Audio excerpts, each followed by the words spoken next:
Hello दोस्तों, I am Saddam from brain tech success point. ठीक है दोस्तों, आज इस वीडियो में हम पढ़ेंगे प्रेजेंट इंडेफिनिट टेंस के बारे में।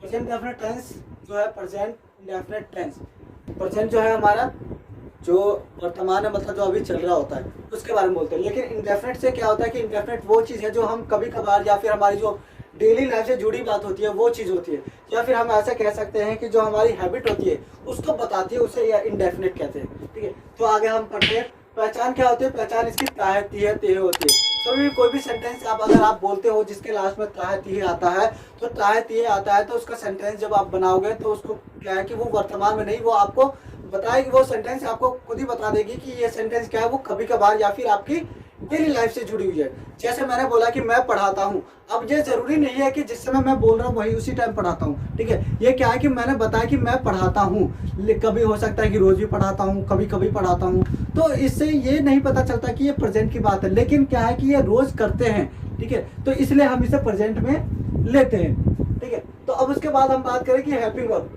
हेल्पिंग वर्ब क्या होती है? इसकी एस और ई एस होती है।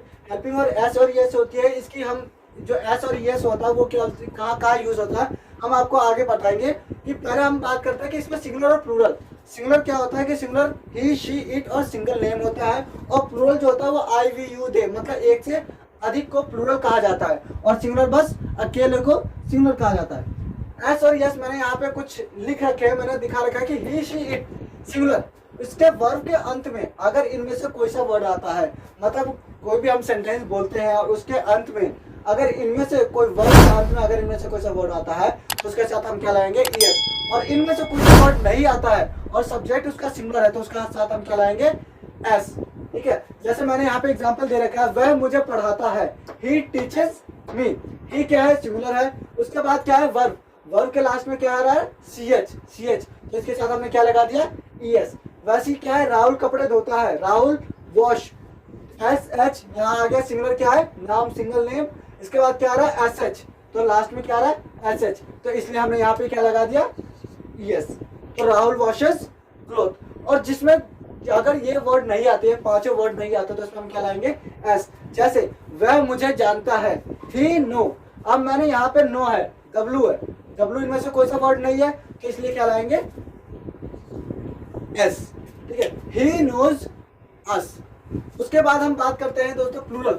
प्लूरल में क्या है कि प्लूरल में मैंने दिखा रखा है कि कोई भी चेंज नहीं होगा, जैसा सेंटेंस है वैसा ही रहेगा। तो क्या है? तुम हमें जानते हो, यू नो अस।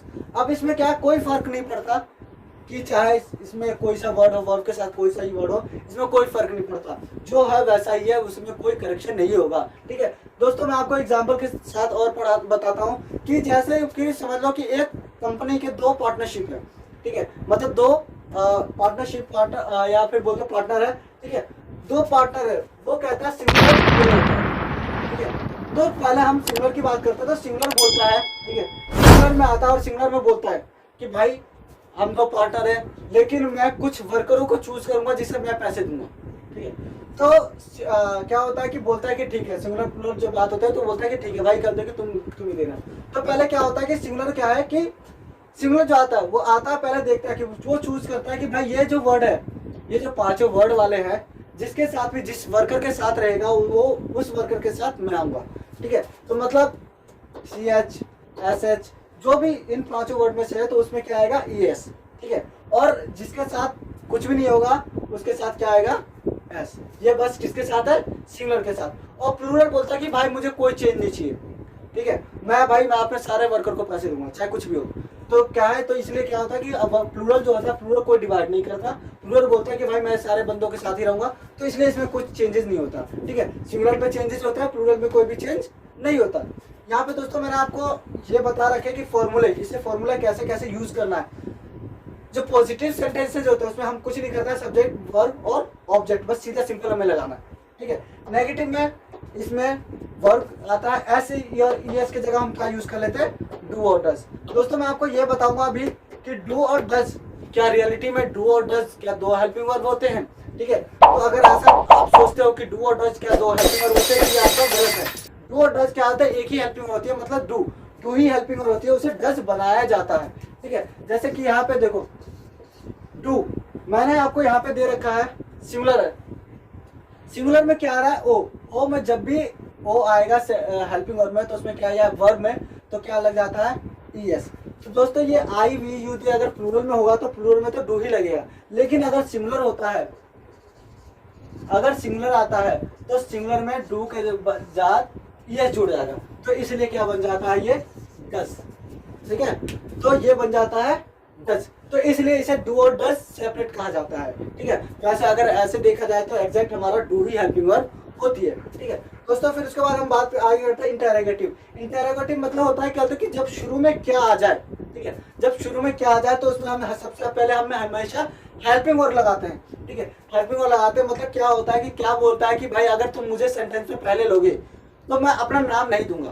ठीक है, तो जब भी सेंटेंस में आप बोलोगे कि मैं अपना नाम नहीं दूंगा, तो हम चलो बात करते हैं यहाँ पे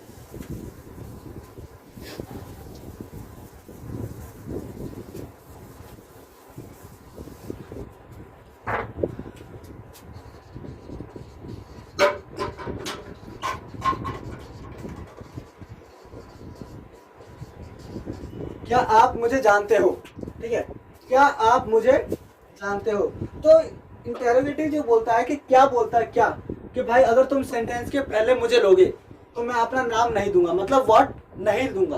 ठीक है, तो फिर ये सेंटेंस जो होता है वो बोलता है कि इंग्लिश जो बोलती है कि ठीक है भाई, अगर तुम्हें तो आना तो पड़ेगा ही। ठीक है, अगर तुम नहीं आना चाहते तो कोई दिक्कत नहीं, मैं अपने हेल्पिंग वर्ब को आगे भेज दूंगा।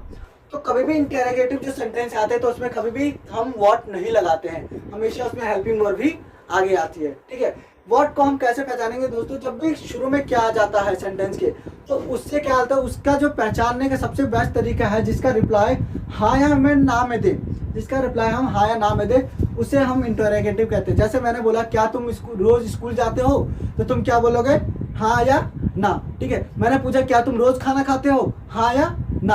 और अगर मैंने वही सेंटेंस, अगर यही मैंने क्या बीच में लगा दिया तो क्या क्या हो जाएगा, वो फिर सेंटेंस ही अलग हो जाएगा। जैसे मैं बोलूं आप रोज क्या खाना खाते हो, तो आप रोज क्या खाना खाते हो, तो इसका मतलब क्या हो जाएगा, आप खाना का नाम बताओगे कि कौन कौन से खाना खाते हो। ठीक है, लेकिन अगर मैंने क्या शुरू में लगा दिया, तो क्या शुरू में लगा दिया तो उससे क्या पता चल जाएगा आपको कि आप पूछ रहे हो कि क्या खाना खाते हो या नहीं, तो इसका जवाब हाँ या ना में ही होता है, तो उसे हम इंटेरोगेटिव कहते हैं। ठीक है, तो सबसे पहले मैंने आपको बताया कि इंटेरोगेटिव में क्या होता है कि व्हाट हम नहीं लगाते, तो इसलिए हम उसके साथ क्या लगाएंगे, डू या डज लगाते हैं। तो आप है, आप मतलब क्या होता है कि सिंगुलर है या प्लूरल है, आप मतलब होता है यू, तो यू क्या है प्लूरल, तो हम सबसे पहले क्या लगाएंगे डू, फिर उसके बाद यू, फिर क्या है पीछे से know me, do you know मी।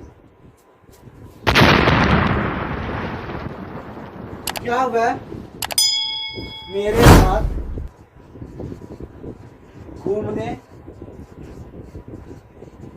जाती है, क्या हुआ मेरे साथ घूमने जाती है, तो क्या आएगा does she go to visit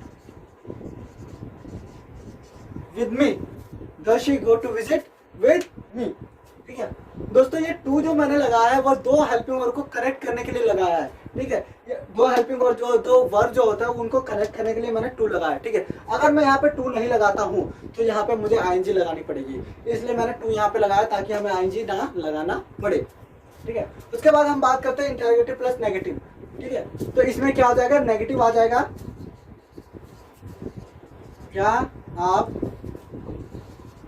खाना नहीं खाते हो, तो do you not eat food, do you not eat food. फिर उसके बाद क्वेश्चन, क्वेश्चन या फिर WH फैमिली कह लो।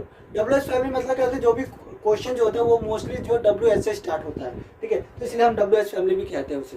ठीक है, तो इसमें क्या होता है कि जब भी कोई क्वेश्चन आता है, तो मैंने आपको इसमें बताया था कि क्वेश्चन नहीं है ये क्या है इंटेरोगेटिव, लेकिन अगर जब भी कोई क्वेश्चन आता है सेंटेंस में तो सबसे पहले हम क्वेश्चन लेंगे। ठीक है, सबसे पहले क्वेश्चन, फिर सब्जेक्ट वर्ब ऑब्जेक्ट। तो जो फॉर्मूला है ये क्या है कि पूरे इंग्लिश में यही फॉर्मूला चलता है। ठीक है, तो उसके बाद क्या है कि आपको बस ये समझने की जरूरत है कि आप जब सिंपल सेंटेंस बना रहे हो तो आपको ये फॉर्मूला यूज कर, अगर आपने याद कर लिया तो आप कोई कोई से भी सीधा सिंपल सेंटेंस बना सकते हो जो ज़्यादा लंबा चौड़ा ना हो। ठीक है, लंबे चौड़े में क्या होता है कि जब भी सेंटेंस आप लंबे चौड़े बनाते हो सेंटेंस, तो उसको क्या होता है कि हमें बहुत सारे अदर्स वर्ड होते हैं उसमें, तो वो हमारे कंफ्यूजन देते हैं। तो वो मैं आपको अगले वीडियो में बता दूंगा कि हम उससे सेंटेंस को कैसे बनाएंगे। हाल फिलहाल हम इसी छोटे सेंटेंस की बात करते हैं कि जब भी कोई छोटे मोटे सेंटेंसेस आते हैं तो उसे हम कहते हैं कि इस फॉर्मूले के जरिए हम इसे किसी भी छोटे मोटे सेंटेंस को बना सकते हैं। बस हमें क्या चेंजेस करने की जरूरत होती है, बस हमें हेल्पिंग वर्ड चेंजेस करने की जरूरत पड़ती है। ठीक है, तो उसके बाद क्या है, क्वेश्चन।